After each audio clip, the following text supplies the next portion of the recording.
ఈ అబ్బాయి ఒక రూపాయిని బిచ్చగాడి దాంట్లో ఏస్తాడు. బిచ్చగాడు అది చూసి షాక్ అయిపోతాడు. ఇంత డబ్బులు నాకే ఇస్తున్నారా మీరు అని చెప్పి ఆశ్చర్యపోతాడు. అవును, అది రూపాయే కదా, నేను డెలివరీ చేసి సంపాదించాను, నీకు ఉపయోగపడుతుందని ఏసాను అనేసరికి నేను కోటీశ్వరుని అయిపోతాను ఈ రూపాయితో అని చెప్పి అంటూ ఉంటాడు. ఎందుకంటే ఆ ముందు రోజే నోట్ల విలువ పూర్తిగా పడిపోతుంది. ఒక్క రూపాయి ఉంటే చాలు, ఎవరైనా సరే రోల్స్ రాయిస్ కూడా కొనేయగలరు, అంత డిమాండ్ ఉంటుంది. కానీ ఈ విషయం అంతా కూడా ఆ అబ్బాయికి అస్సలంటే అస్సలు తెలీదు. ప్రపంచంలో టాప్ మోస్ట్ డబ్బున్న వ్యక్తులు అందరి పేర్లు కూడా మారిపోతూ ఉంటాయి.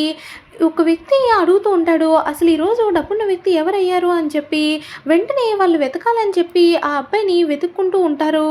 ఇంతలోపే ఆ అబ్బాయి రోడ్డు మీద వెళ్తుంటే ఒక అమ్మాయి స్పృహ తప్పి పడిపోతుంది. వెంటనే ఆ అమ్మాయిని ఏదో ఒకలా కాపాడాలని చెప్పి సిపిఆర్ చేసి మరి ఆ అమ్మాయిని కాపాడతాడు. ఆ అమ్మాయి థ్యాంక్స్ అని చెప్పి నోట్ ఇవ్వగానే, ఎందుకు ఇంత డబ్బులు, నాకు అవసరం లేదు, నేను జస్ట్ మిమ్మల్ని కాపాడానంతే అని చెప్పి అక్కడి నుంచి వెళ్ళిపోతాడు. ఈ అబ్బాయి ఎంత మంచివాడు అని చెప్పి ఆ సీఈఓ అమ్మాయి అనుకుంటూ ఉంటుంది.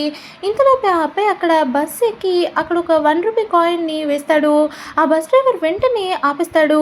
ఏంటి ఇంత డబ్బులు వేస్తున్నావు, ఇంత డబ్బులు వేస్తే మిషన్ పాడైపోద్ది, మళ్ళీ నీకు నేను చిల్లర ఇవ్వలేను అని చెప్పి అంటూ ఉంటాడు. అక్కడ బస్సులో ప్రయాణించే వాళ్ళు కూడా అందరూ అనుకుంటారు, ఈ అబ్బాయి డబ్బున్న వాడు అయితే మాత్రం అంత డబ్బులు వేస్తాడా అని చెప్పి అందరూ ఈ అబ్బాయిని తిడుతూ ఉంటారు. నువ్వు డబ్బున్న వాడవైతే మా ముందు షో చేయాల్సిన లేదు, అర్జెంటుగా బస్ దిగి కార్లో వెళ్ళు అని చెప్పి దింపేస్తారు. అవన్నీ దాటుకుని ఆఫీస్కి వస్తాడు. ఇంతలోపే ఆ అబ్బాయి దగ్గర నుంచి 10 రూపాయలు కింద పడిపోతాయి. అది చూసి, నువ్వు డబ్బున్న వాడివా అని చెప్పి ఆ అమ్మాయి అంటూ ఉంటుంది.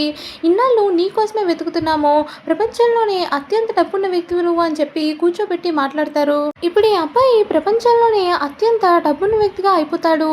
సబ్స్క్రైబ్.